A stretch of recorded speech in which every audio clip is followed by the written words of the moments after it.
प्रणाम, नमस्कार। बहुत स्वागत है आपका उस कार्यक्रम में जिसका नाम है हे प्रभु आनंददाता। आज जिस विषय पर हम चर्चा कर रहे हैं ये हमको महाराष्ट्र के नासिक से मिस्टर वाई देशमुख साहब ने भेजा है। इनका जो कहना है ये रिटायरमेंट के बाद बड़ा आनंददायी जीवन व्यतीत कर रहे हैं, ऐसा इन्होंने ही लिखा है। मध्य प्रदेश से हैं मूल रूप से, खरगोन के पास इनका गांव है, जहां से ये व्यवसाय के लिए महाराष्ट्र के नासिक पहुंचे और अब अंगूर के कारोबार से जुड़े हुए हैं और काफ़ी अच्छा गुलाब की खेती और अंगूर दोनों में इनका काम काफ़ी अच्छा है। धार्मिक वृत्ति शुरू से रही, चूँकि निमाड़ से जुड़े रहे। निमाड़ बड़ी आध्यात्मिक संतों की भूमि है मध्य प्रदेश की, और नासिक भी आप जानते हैं कि महत्वपूर्ण जगह है, त्र्यंबकेश्वर, और वहाँ से ज़्यादा दूर शिरडी भी नहीं है।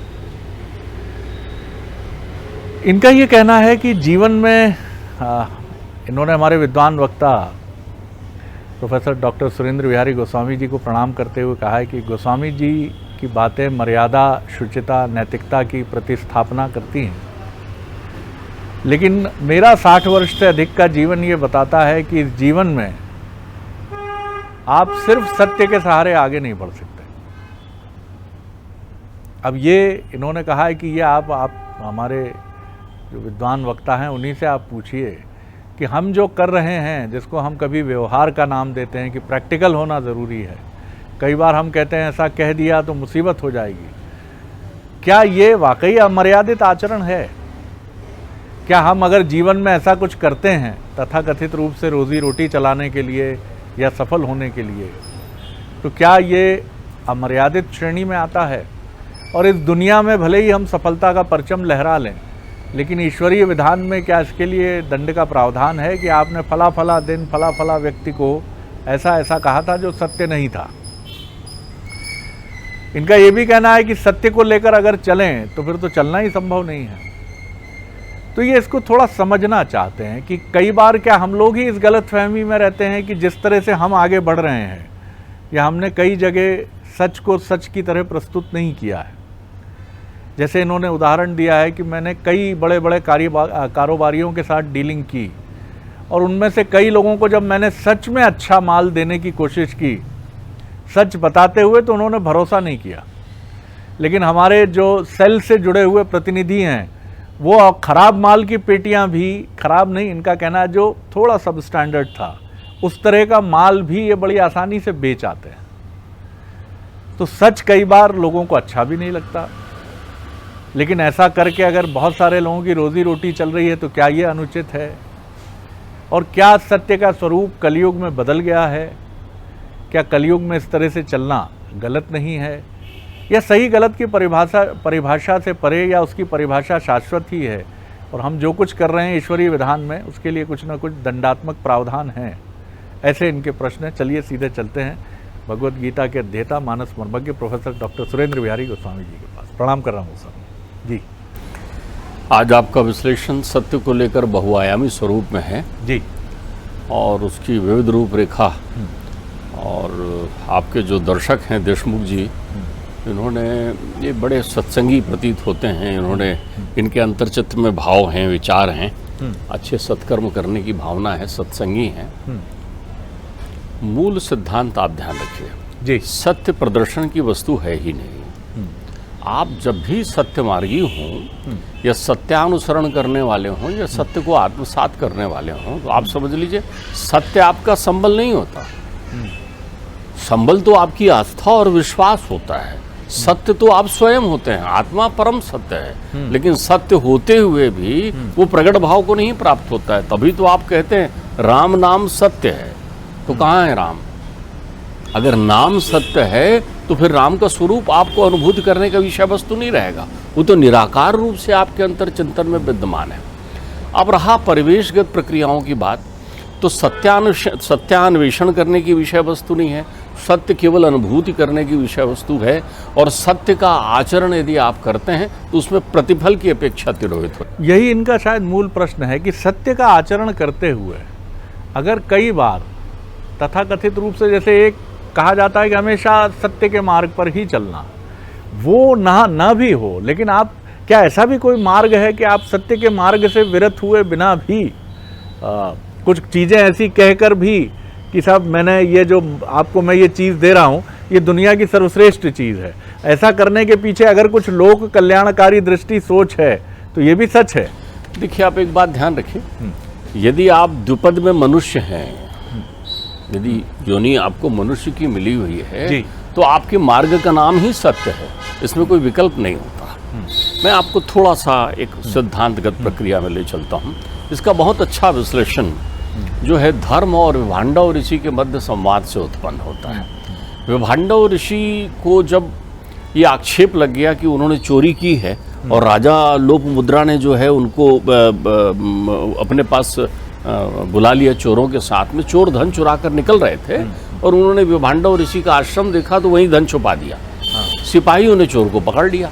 जब चोर पकड़ में आ गया तो वो चोर के साथ उस ऋषि को भी ले गए जिसके आश्रम से वो धन मिला था। यही चोरों का सरगना होगा, ये दाढ़ी बनाए हुए और तपस्वी का वेश धारण किया है लेकिन पाखंड रखता है।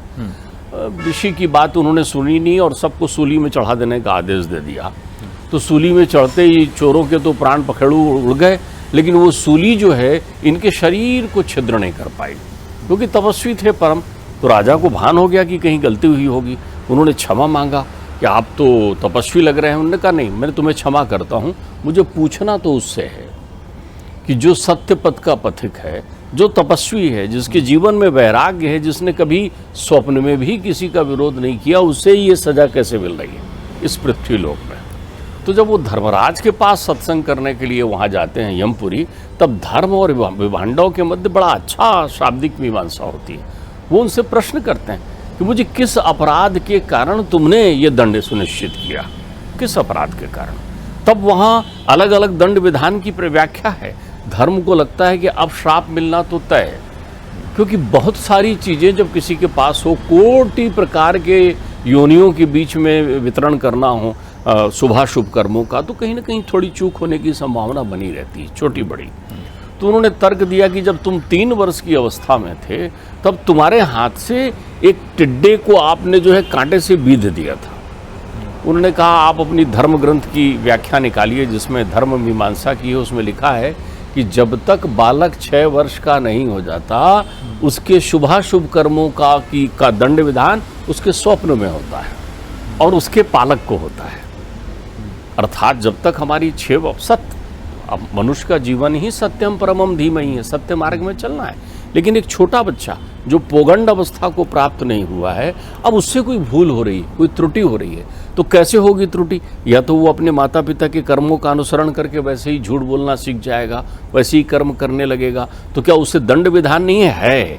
उसको स्वप्न में दंड मिलता है, उसको सपने खराब आते हैं, जग जाएगा, वो नींद अच्छी नहीं होगी, तमाम चीज़ें, और उसके इन अशुभाशुभ आचरण का फल उनके पालक को मिलता है कि तुमने इसको संस्कार नहीं दिया, इसको शिक्षा नहीं दिया, इसको सत्य पथ का पथिक नहीं बनाया। वैसे ही जरा अवस्था को प्राप्त वृद्धों को भी शुभाशुभ कर्मों का फल नहीं मिलता। जरा अवस्था वो जो बालक की तरह हो जाते हैं, वो जब उनके आचरण बालक की तरह हो जाते हैं, तो अब सवाल ये है कि फिर दंड विधान कैसा होता है? देवता यदि सत्य मार्ग का अनुसरण ना करें तो वो मनुष्य योनि में आते हैं, और मनुष्य यदि सत्य मार्ग का अनुसरण न करे तो वो चतुष्पद में जाता है, वो पशु योनि को प्राप्त करता है। ध्यान रखिएगा मेरी बात को। तो पशु योनि में श्रेष्ठ कर्म करके वो मनुष्य योनि में आता है, और मनुष्य योनि में वो सत्य पद काम को विदा करता है तो देव योनि को प्राप्त करता है। तो ये तो है आध्यात्मिक चिंतन की बात, लेकिन हम भौतिक चिंतन में पढ़ें। हमने कई बार अपनी चर्चाओं में कहा है शरद जी कि आप यदि सत्य पथ का अनुगमन लोगों को बताने के लिए कर रहे हैं तो आप फिर वहाँ सत्यासत्य की अनुभूति से विरक्त हो गए हैं। आपके आचरण में है वो, आप कर रहे हैं वो। तुम्हें क्या लगता है? किसी ने किसी से कहा कि बहन जी आपसे मिलकर मुझे बड़ा आनंद हुआ, आपके व्यक्तित्व में कितना तेज है। उसने प्रत्युत्तर में कहा आपने मुझे बहन जी क्यों कहा? मैं कौन आपके साथ एक जाया हूं कि मैं आपकी बहन हो गई हूं? मैं आपके प्रति ये भाव नहीं रखती, भाई का भाव नहीं रखती, तो आपने मुझे बहन का संबोधन क्यों कहा? उन्होंने कहा आप मेरे प्रति क्या भाव रखती हैं, ये आपका मंतव्य हो सकता है, लेकिन मैं जो आपके प्रति भाव रखता हूं वो मैंने व्यक्त किया है। तो सवाल ये है, आप सत्य पथ के पथिक है तो आप सत्यानुगमन करते रहिए, उस पर चलिए, क्योंकि यदि आप मनुष्य हैं तो आपको सत्य पथ पर चलना ही होगा। कहीं आप ये भी कह रहे हैं, जो बिटवीन द लाइन्स है, कि सत्य के मार्ग पे चलने वाला फलाशक्ति में भी नहीं उलझता। फलाशक्ति का सत्य से कोई संबंध नहीं होता। सत्य जो है, आप ध्यान रखिए, फलाशक्ति जहाँ आया वहाँ सुख और दुख आता है। फलाशक्ति जहाँ आया वहाँ अच्छा या बुरा आता है। फलाशक्ति जहाँ पर आया वहाँ पर ऊंच और नीच का उत्पन्न हो जाता है। फलाशक्ति जहाँ आया वहाँ आकार और निराकार की व्याख्या हो जाती है।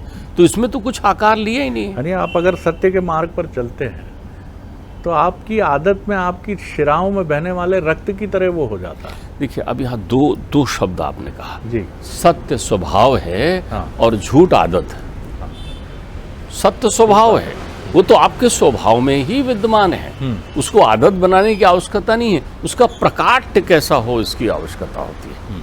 बहुत सारे लोग जो हैं भक्ति पथ के पथिक हो जाते हैं। उन्होंने कहा मैं भक्ति मार्ग ले रहा हूँ, लेकिन भक्ति मार्ग वो बिना ज्ञान और वैराग्य के ले लेते हैं, ना तो उनमें ज्ञान होता ना वैराग्य। ध्यान रखिए, असत्य जो है वो काम का भाई है। असत्य जो है काम का भाई है। प्रबल इच्छा, जिज्विषा, स्वार्थ, आसक्ति उसका भाई है। वो मृत्यु होने पर भी नहीं छूटता। वो कहाँ छुप के रहता है मालूम है आपको? बुद्धि में। तो आपकी स्मृति के साथ चलता है। आप देखिए, किसी किसी की स्वाभाविक प्रवृत्ति में असत्यता होती है, तो अपन कहते हैं यार ये तो बहुत झूठा आदमी है, ऐसा कैसा, किसने सिखाया तुमको ये झूठ बोलना? वो बता नहीं सकता कि किसने सिखाया, उसकी स्मृति के साथ चलता है। इसलिए कई जन्म जन्मांतर तक ये स्मृतियां बनी रहती हैं। और जो सत्यपथ का पथिक होता है वो ज्ञान और वैराग्य से अपनी बुद्धि में छिपे हुए उस आसक्ति को खंडित कर देता है। तो सत्य का पथ ऐसा नहीं है, अगर आप स्वाभाविक हैं तो आपके लिए सहज है, लेकिन अगर आप स्वभावता नहीं है, संसार के वातावरण का आप पर प्रभाव है, जिसके मन में कोई द्वंद ही नहीं है कि क्या सत्य क्या असत्य, जिसके लिए सिर्फ जीवन चलाना महत्वपूर्ण है, उसके जीवन के लिए क्या अर्थ है इन बातों का? ये इसमें इतनी सुंदर बात आपने कह दी। शायद इसका सबसे अच्छा समाधान यही है, जो केवल कर्मशील होकर जीवन चलाता है वो सत्यवादी होता है। मैं आपको दूसरी बात कह रहा हूं, उसके मन में द्वंद ही नहीं है ना। अब द्वंद क्या होता है? ये तेरा, ये मेरा, ये द्वंद हो गया। मुझे ज़्यादा कमाना है, तू कम कमा, ये द्वंद हो गया। मैं अच्छा हो जाऊं, तुम बुरा हो जाओ, ये द्वंद हो गया। मैं तुम्हें बना दूं बेवकूफ़ और मैं बुद्धिमान बन जाऊं, ये द्वंद हो गया। तो यदि आपके शब्दों को मैं पकड़ूं तो जहाँ निर्द्वंद होता है, जहाँ द्वंद है ही नहीं और वो सहजता से अपना काम करता है, वो सत्य में होता है। देखिए, सत्य का एक सुंदर तरीका आपको बता दूं। जहाँ दीनता के राज सिंहासन पर भावना की देवी भक्ति बैठती है, वहाँ सत्य राज करता है। दीनता के अहंकार चला जाता है, विनम्रता आ जाती है, उसको मान अपमान का कोई भय नहीं रहता। वो अपने कर्तव्यों का निष्पादन करता है। वो जो भी काम कर रहा है वो देखिए, एक और है, कभी मैं गीता में समझा रहा था कि भगवान कृष्ण ने कहा है, मन मना अभव मद्भक्तो माध्याजी मां नमस्कुरु, अर्थात सब कुछ, सारे कर्म तू मुझे ही समर्पित कर दे। तो उसने कहा, साहब मैं नित्य प्रति जो भी शुभ और अशुभ कर्म करता हूँ वो मंदिर जाते समय परमात्मा को समर्पित कर देता हूँ। आप समझिए, मैंने कहा यार तुमने बहुत सुंदर रास्ता निकाला है। धीरे धीरे तुम्हारी शुभता के कर्म कम हो रहे होंगे और अशुभता के बढ़ रहे होंगे, क्योंकि तुम्हें तो लगता है मैं परमात्मा को दे देता हूँ, तो अब इसमें परमात्मा ने मुझे माफ़ी दे दी, फल वही भोगें। ऐसा नहीं है, ध्यान रखिएगा। परमात्मा केवल आपसे सदकर्म का समर्पण मांगते हैं, लेकिन जो आपने असद कर्म किया है, अशुभ कर्म किया है, वो परमात्मा नहीं लेता आपसे, वो आप कर्म फल के रूप में अपने जीवन में प्रायश्चित में भोगते हैं।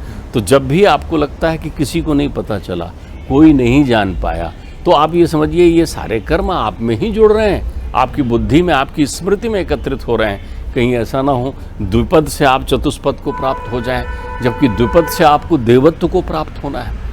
सत्य का सारगर्भित सत्य है। तो आपने कहा पता नहीं कब देह त्यागूंगा, कब देव बनूंगा। जीवंत देवानुभूति क्यों नहीं करते आप जीवंत देव हो सकते हैं। कौन से देव? चैतन्य देव हो सकते हैं। आपकी चेतना जागृत हो गई, आपको आनंद करने लगा, आप अपने सत्कर्म में। सुंदर बात कही डॉक्टर साहब कि अगर आपके मन में द्वंद नहीं है, जैसे इस कार्यक्रम को भी कोई इथिस्ट देखे, अगर नास्तिक या जिसकी ईश्वर में इस रूप में आस्था नहीं है, तो वो यही कहेगा कहाँ है धर्म, असद, सत्य, ये मार्ग। लगाओ एक फिल्म बढ़िया नेटफ्लिक्स पे, देखा जाए, भजिए बनवाया जाए, कहाँ ये सब पाखंड की बातें हैं, कमज़ोर लोगों की बातें हैं, धर्म के नाम पर डराने की बातें हैं। जो इस धारा के लोग हैं वो भी मनुष्य हैं और प्रणम्य है, ऐसा नहीं है, उनकी अपनी विचारधारा है, उसको लेकर टीका टिप्पणी करने की जरूरत नहीं है। इनके लिए धर्म क्या कहता है? देखिए, मैं आपको बताऊं, सबसे पहले तो आपने इस माध्यम से इस विवरण को स्पष्ट करके एक बहुत अच्छी बात से स्पष्ट कर दी। इस कार्यक्रम में कोई भी धार्मिकता नहीं है, ये धर्म का कार्यक्रम है ही नहीं जी। ये तो एक चिंतन का कार्यक्रम है। एक बात। दूसरी बात, इसको स्वीकार करना या न करना ये उनके विवेक के ऊपर है। हम तो चिंतन करने बैठे हुए हैं। चिंतन का अर्थ होता है किसी विषय पर विमर्श करना, और विमर्श करने के लिए एक आधार लेना, और आधार में जीवंत आधार सत्य का है। ध्यान रखिए, सूर्य पूरब से उदय होता है, ये परम सत्य है।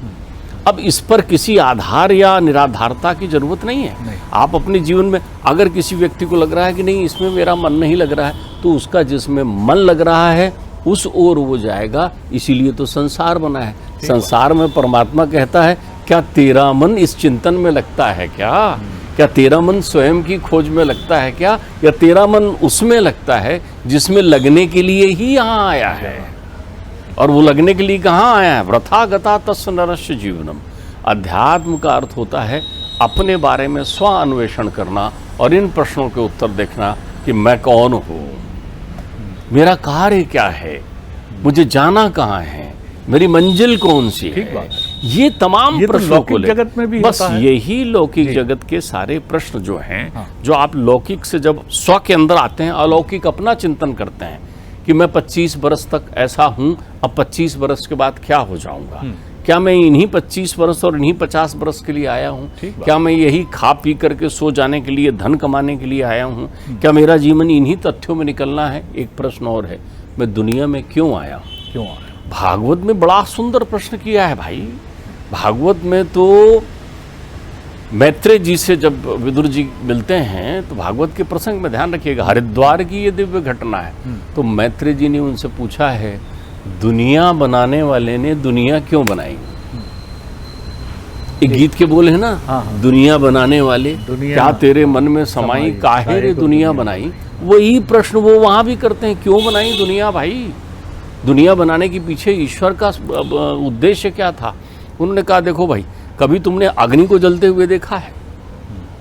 तो जब अग्नि जलती है प्रचंड लौ के साथ, तो उसमें चड़चड़ाहट होती है और अग्नि के टुकड़े दूर दूर छिटक कर गिर जाते हैं, उससे बिछड़ जाते हैं, मुख्य लौ से बिछड़ जाते हैं। तो बोले दिव्याग्नि ईश्वर है, और उससे छिटके हुए ये जो कण हैं यही तो जीव हैं। और वो दिव्याग्नि में कैसे समाहित हों, कैसे मिलें? तो जहाँ जहाँ वो गिर गए हैं, ईश्वर उन्हें एकत्र करने के लिए पहुँचते हैं। तो उन्होंने उनको आकर्षित करने के लिए दुनिया बना दी है। उस मेले में सारे लोग मिल जाते हैं, बिछड़े हुए, दुनिया का मेला। मेले में लड़की कौन सी? ये आत्माराम। आप समझ रहे हैं मेरी बात को? तो ढूंढते हैं उनको। अब वो मेले में मिल तो गई है, लेकिन उसका ध्यान मेले में लगा हुआ है, वो अपने मूल स्वरूप को भूल गई है। तो सत्य वो मूलानुभूति है। यदि उसका अनुसरण कर रहे हैं, सत्य यदि आपको प्रिय लग रहा है, आप में दीनता यदि आ गई है, समर्पण आ गया है, अहंकार नहीं है, आपको सत्य वचन संभाषण करने में अच्छा लगता है, आपको अपने व्यवहार की मधुरता अच्छा लगती है, आप भीतर और बाहर एक से हैं, आप प्रेमाश्रु की अनुभूति करते हैं, आप प्रेमाश्रु की तो फिर आपका दूसरा जन्म नहीं होना है। फिर तय है कि वो अग्नि की छूटी हुई कणिकाएं अग्नि में समाहित हो जाएगी और आप मिल जाएंगे। ये लक्षण वर्णित हैं। किसी से पूछा गया कि भैया क्या लक्षण है कि किसी का फिर से जन्म ना हो? तो उसके दो प्रमुख लक्षण हैं। एक, संसार की आसक्ति उसे स्थायी रूप से आकर्षित नहीं करती उसे आकर्षित। वो संसार में रहता तो है, लेकिन संसार में रहते हुए भी संसार से बिलग रहता है। दूसरा, उसकी प्रेमाश्रु हमेशा अपनी प्रेयसी के लिए टपकते रहते हैं कि कब उससे मुलाकात होगी, कैसे उससे मैं मिल पाऊं। तो जो ये दोपन है, अगर आप में इसकी अनुभूति है तो आप समझ लीजिए आपकी घर जाने की बारी आ गई है। वरना आप घूमते रहिए। जो लोग सत्य कहते हैं, अर्थात सत्य को जीवन में वर्ण कर लेते हैं, वो सत्य लोक की ओर गमन करते हैं। ब्रह्म के मूल लोक का नाम ही रखा गया है सत्यलोक। परमात्मा का जो मूल लोक है जिससे संपूर्ण सृष्टि बनी उसको कहते हैं सत्यलोक। तभी कहते हैं सत्य बोलो गत्य है।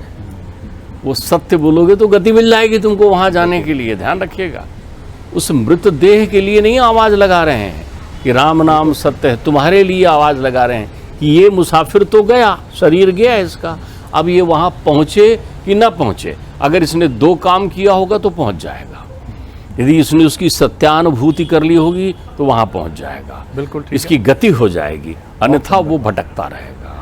बहुत ही सुंदर निष्कर्षों से हम परिचित हुए इस डिस्कोर्स में। सबसे महत्वपूर्ण बात तो ये है कि सत्य को लेकर एक डिबेट जो अगर आपके दिमाग में है तो कहीं कुछ गड़बड़ है, ऐसा तो मैं नहीं कहूँगा, लेकिन द्वंद्व है, आप निर्द्वंद नहीं है या द्वंद्व से मुक्त नहीं है। द्वंद्व से मुक्ति ही सत्य का अनुसरण करना या सत्य को आत्मसात करने की प्रवृत्ति है। शरद जी, मैं यहाँ 1 मिनट आपको रोक दूँ। जी जी, सत्य डिबेट की विषय वस्तु है ही नहीं। यदि आप डिबेट करना चाह रहे हैं मतलब वहाँ सत्य नहीं है। बिल्कुल ठीक है, डिबेट आप जहाँ भी करना चाहेंगे वहाँ सत्य तो हो ही नहीं सकता, क्योंकि डिबेट में हमेशा जीतने की प्रवृत्ति रहती है, अपने नज़रिए को सही प्रतिपादित करने की एक जिद होती है। इसीलिए आप किसी संत से जब बहस करते हैं तो कितनी जल्दी वो पीछा छुड़ाता है, बोला बाबा जी ये तो सब पाखंड है। होगा बेटा, आप भी पाखंडी हैं, हो सकता हूँ बेटा, तो ये जो आप कर रहे हैं ये सब पाखंड है, बेकार है, निरर्थक, बिल्कुल हो सकता है बेटा, क्योंकि वो कोई सिरा ही ऐसे व्यक्ति को नहीं देता जो कई बार इस तरह के धार्मिक समागमों में इसी उद्देश्य से पहुंचता है कि किसी बाबा को पकड़कर या किसी धर्म गुरु को पकड़कर वो इस तरह की चीज़ को स्थापित करने की चेष्टा करे, क्योंकि जो अपने आनंद में है वो क्यों इन सब प्रपंचों में फंसेगा। तो ये बहुत सुंदर बात है कि जिसके मन में द्वंद्व है वो सत्य की तरफ तो नहीं है, क्योंकि सत्य जो है वो द्वंद्व, और जैसा गोस्वामी जी ने कहा कि डिबेट की वस्तु है ही नहीं, आप उसमें उलझ ही नहीं सकते। अगर आप ऐसा कर रहे हैं तो ये आपका अपना द्वंद्व है, जितनी जल्दी इससे मुक्ति हो सके आप मुक्ति प्राप्त करें। और सबसे महत्वपूर्ण बात ये भी है कि जिसको आगे बढ़ना है, जो उस तरफ बढ़ना चाहता है वो बढ़कर ही रहता है, उसको कोई नहीं रोक पाता। और ये चीज़ आपके हमारे मन में अगर होती है, कई लोग अध्यात्म को भी एक दिखावे की चीज़ मानते हैं शायद, और इसीलिए वो हमेशा द्वंद्व में रहते हैं, क्योंकि पोथी पढ़ पढ़ जग मुआ पंडित भया न कोई। 4 ग्रंथ इधर से पढ़े, 4 ग्रंथ इधर से पढ़े, उधर की प्रतिस्थापना इधर खंडित हो रही है, इधर की उधर खंडित हो रही है, क्योंकि आपकी बुद्धि जो पूरी तरह सत्य को आत्मसात करके आगे बढ़ ही नहीं रही, आप खुद संदेह से घिरे हैं, और जहाँ संदेह है वहाँ सत्य कैसे होगा। जी गोस्वामी, देखिए मैं आपको बताऊं, सबसे पहली बात तो आप अध्यात्म दिखा नहीं सकते, इसलिए दिखावा की विषय वस्तु नहीं है। आप स्वयं को कैसे प्रकट करेंगे? अब आप स्वयं का चिंतन कर रहे हैं तो आप अध्यात्म में हैं। आप जैसे ही स्वयं के बारे में सोच रहे हैं अध्यात्म में हैं। अध्यात्म का अर्थ ही होता है आत्मा में रमण करना, आत्मचिंतन करना, तब वहाँ प्राण और विषय तत्व नहीं होते। प्रश्न ये रहा कि यदि आपके जीवन में द्वंद्व आया, यदि आपके जीवन में सच और झूठ के बारे में चिंतन मनन आया, तो चाहे आप सच में हो चाहे आप झूठ में हो, उस द्वंद्व के बीच आपका अध्यात्म आपको बताते रहेगा कि सत्य क्या है। बिल्कुल, सत्य को परिभाषित इसलिए नहीं कर सकते क्योंकि सत्य आप जानते हैं, और प्रत्येक वो व्यक्ति सत्य जानता है, वो चाहे झूठा हो या सच्चा हो। सत्यानुभूति ही मनुष्य का मूल स्वभाव है। और जितने भी आप धर्म और अध्यात्म के मार्ग पर गहराई से बढ़े व्यक्तित्वों को देखेंगे तो किसी के जीवन में आप ये नहीं पाएंगे कि किसी ने जबरन उनको कह दिया कि भाई अपना लो उसको। माता पिता तो प्राणपण से चाहते हैं कि उनका पुत्र या पुत्री इस मार्ग की तरफ ना बढ़े, वो चाहे विवेकानंद हो, चाहे मीराबाई हो, चाहे कोई भी हो। फिर भी इतने सारे लोग इस संसार में अपना भरा पूरा फलता फूलता करियर, नौकरी छोड़कर क्यों ये जानने के लिए निकल पड़ते हैं कि मैं कौन हूँ। ये प्रश्न जब तक आपके मन में नहीं है तब तक छोड़िए ना इस प्रश्न को, डूबिए उस आनंद में जिसमें आप हैं। जिस भी तरह का आनंद है खूब डूबिए, गोते लगाइए, क्योंकि वहीं वो सुराग मिलेगा कि आखिर मैं कौन हूं। वाल्मीकि जी को जब ये प्रश्न किया जाता है कि अपनी पत्नी से पूछो जिनकी हत्या कर रहे हो, क्या इसके पाप में वो सहभागी बनेंगी? दौड़कर जाते हैं, जिनके लिए कर रहा हूं क्यों नहीं बनेंगी? उत्तर आता है कि मैं क्यों बनूं, आपका धर्म है, विवाह आपने किया है। तुलसीदास जी से जब रत्नावली कहती है हाड़ मास के शरीर से इतना प्रेम, राम से करते तो मुक्त हो जाते। तो झटका तो तभी लगेगा जब डूबोगे सर, जब डूब जाओगे धन कमाने में, जब डूब जाओगे प्रेमासक्ति में, जब डूब जाओगे झूठ और फरेब में, तभी तो कहीं सुराग मिलेगा सत्य की तरफ बढ़ने का। क्योंकि उबोगे तब तो उधर बढ़ोगे ना, जब उस फरेब को समझ पाओगे तभी तो बढ़ोगे ना। बहुत आनंद आया गोस्वामी जी, प्रणाम कर रहा हूँ आपको। अगले एपिसोड में एक और विषय लेकर उपस्थित होंगे। प्रणाम।